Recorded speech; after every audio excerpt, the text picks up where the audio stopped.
برادران اسلام، اس روئے زمین پر انبیاء کرام کے بعد علماء کرام ہی وہ مقدس ہستیاں ہیں جو انبیاء کرام کے مشن کو ہر بندے تک پہنچانے کی کوشش کرتے ہیں۔ پھر ان علماء میں جو سب سے مقدس ہستیاں تھیں وہ ظاہر صحابہ کرام، تابعین، تبع تابعین وغیرہ، اور پھر ان کے بعد یہ سلسلہ چلتا رہا۔ تو سب سے پہلے تو ہمیں یہ معلوم ہونا چاہیے کہ علماء کون ہیں، علماء کس کو کہا جا سکتا ہے۔ علماء کرام کے ساتھ کوئی بھی سلوک کرنے سے پہلے یہ جاننا ضروری ہے کہ یہ عالم ہیں بھی یا نہیں۔ ہم میں سے بہت سے لوگ اس بات سے نا آشنا ہیں، نا واقف ہیں۔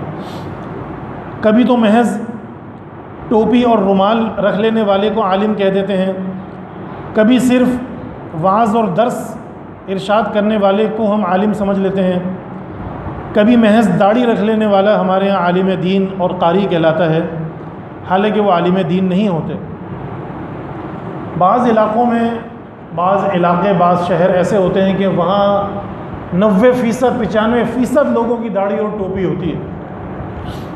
اب اگر ان سے انسان ہونے کے ناطے کوئی معاشرتی جرم ہو جاتا ہے تو بدنام کرنے والے کہتے ہیں کہ جی دیکھو یہ عالم ہے، ٹوپی اور داڑھی اور یہ کام کر رہا ہے۔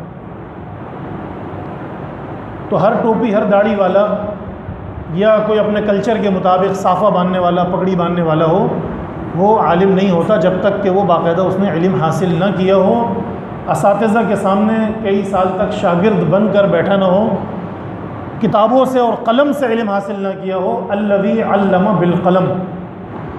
تو معلوم ہونا چاہیے کہ علماء وہ ہیں جو اللہ کی شریعت کو جاننے والے، اس کے دین کو سمجھنے والے اور اس کی روشنی میں اپنے علم کے مطابق عمل کرنے والے ہیں۔ جیسا کہ فرمایا کہ یؤتی الحکمۃ من یشاء ومن یؤت الحکمۃ فقد اوتی خیرا کثیرا۔ اللہ جس کو چاہتا ہے سمجھ دے دیتا ہے، یعنی دین کی سمجھ، اور جسے سمجھ دی گئی اسے بڑی خوبی ملی، اور نصیحت وہی قبول کرتے ہیں جو عقل والے ہیں۔ علماء وہ ہیں کہ جن پر لوگ اعتماد کرتے ہیں علم، سمجھ اور دین و دنیا کے مسائل کے حوالے سے، جنہیں احکام کے استنباط، یعنی احکام کس طرح نکالے جاتے ہیں دلائل سے، اس کا معلوم ہو، حلال و حرام کے اصول و قواعد طے کرنے کا اہتمام حاصل۔ انبیاء کرام کے سچے وارث ہوں۔ سچے وارث سے مراد کہ ان کی نظر میں علم کی ہی اہمیت ہو، جیسا کہ ہم سب کو معلوم ہے، حدیث شریف ہے کہ انبیاء نے درہم اور دینار نہیں چھوڑے۔ انبیاء نے دولت نہیں چھوڑی۔ ایک عام آدمی تو لاکھوں کروڑوں روپے چھوڑ کر دنیا سے جاتا ہے، انبیاء جو ہے وہ درہم اور دینار انہوں نے نہیں چھوڑے، بلکہ انہوں نے علم کا ورثہ چھوڑا۔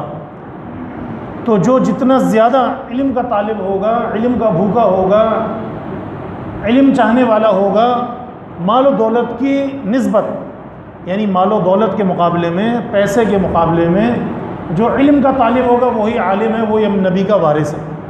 بڑا آسان فارمولہ ہے، جس کا کام دینی علم پڑھنا، پڑھانا، پہنچانا، علم کا حصول، لوگوں کو مسائل بتانا، فتویٰ وغیرہ، یہ ساری چیزیں، یہ اس کے لیے پہلی ترجیح ہو تو وہی عالم ہے اور وہی نبی کا وارث ہے۔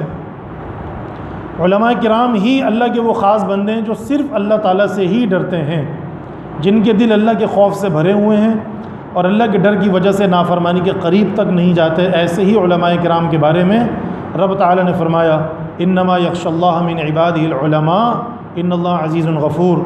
بے شک اللہ سے اس کے وہی بندے ڈرتے ہیں جو علم رکھتے ہیں، واقعی اللہ تعالیٰ زبردست بڑا بخشنے والا ہے۔